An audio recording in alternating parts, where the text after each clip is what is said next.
ಸರಿತಾ ಸರಿತಾ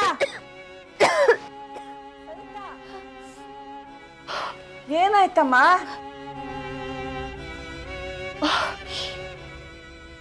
ಏನಾಯ್ತಮ್ಮ?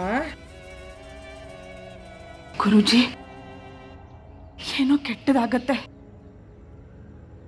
ಅಕ್ಕಿ ಕೊಳೆತ ಮಾಂಸದ ವಾಸನೆ ಕಪ್ಪಗೆ ಬೇರೆ ಆಗ್ಬಿಟ್ಟಿತ್ತು. ಅದು ನನ್ನ ಕೈಲಿ ತಡ್ಕೊಳಕ್ಕಾಗದೆ ಹೊಟ್ಟೆ ತೊಳಸ್ಕೊಂಬಂದ್. ಅಲ್ಲ, ಅದ್ರಲ್ಲಿ ವಾಸನೆ ಆಗಿ ಬರ್ತಿತ್ತು ಅಂತ ನೋಡ್ದೇನೆ ಚೆಲ್ಬಿಟ್ಯಾ? ಸುರೇಖಾ, ಸ್ವಲ್ಪ ನೀ ಸುಮ್ಮನಿರಮ್ಮ. ಗುರುಜಿ ಏನಿದೆಲ್ಲ?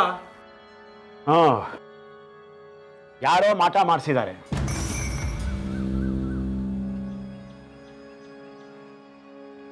ತಡ ಮಾಡಿದಷ್ಟು ತೊಂದರೆ ಜಾಸ್ತಿ.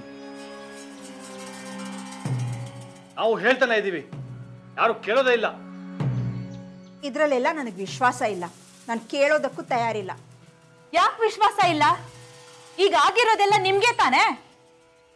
ನನಗಾದ್ರೆ ಅದ್ರ ಬಗ್ಗೆ ನಾನು ಯೋಚನೆ ಮಾಡಬೇಕು. ಹಾಗಾದ್ರೆ ನಿಮ್ ಬಗ್ಗೆ ನಾವು ಯೋಚನೆ ಮಾಡಬಾರ್ದಾ? ನಮಗ್ ನೀವೇನು ಅಲ್ವಾ?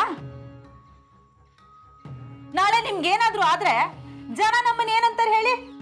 ಹಾಗೇನೂ ಆಗೋದಿಲ್ಲ. ಸುರೇಖಾ ಪ್ಲೀಸ್. ಇಲ್ಲಿ ಏನ್ ನಡೀತಾ ಇದೆ ನನಗಂತೂ ಒಂದು ಅರ್ಥ ಆಗ್ತಾ ಇಲ್ಲ. ಇಲ್ಲಮ್ಮ, ಕ್ಷಮಿಸಿ, ನನಗೆ ಇದ್ರಲ್ಲೆಲ್ಲ ಆಸಕ್ತಿ ಇಲ್ಲ. ಸುರೇಖಾ, ನಿಂತ್ಕೋ. ಮೊದ್ಲು ಅವ್ರೇನು ಹೇಳ್ತಾರೋ ಅದನ್ನ ಕೇಳಿಸ್ಕೊ. ಮಾಧವ, ಶಂಕರ, ಈ ರಾತ್ರಿ ಸರಿ ಇಲ್ಲ. ಯಾರು ಊರ್ ಗಡಿ ದಾಟಬಾರ್ದು. ನಾನೇನು ಹೇಳ್ತೀನೋ ಅದನ್ನ ಮಾಡಿ. ಶಂಕರ, ಸಂಜೆ ಆಗ್ತಿದ್ದಾಗೆ ಒಂದು ತೆಂಗಿನಕಾಯಿ ತಗೋ,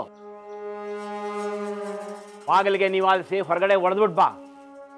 ಹಾ, ಬರ್ಬೇಕಾದ್ರೆ ಹಿಂತಿರುಗಿ ನೋಡ್ಬೇಡ.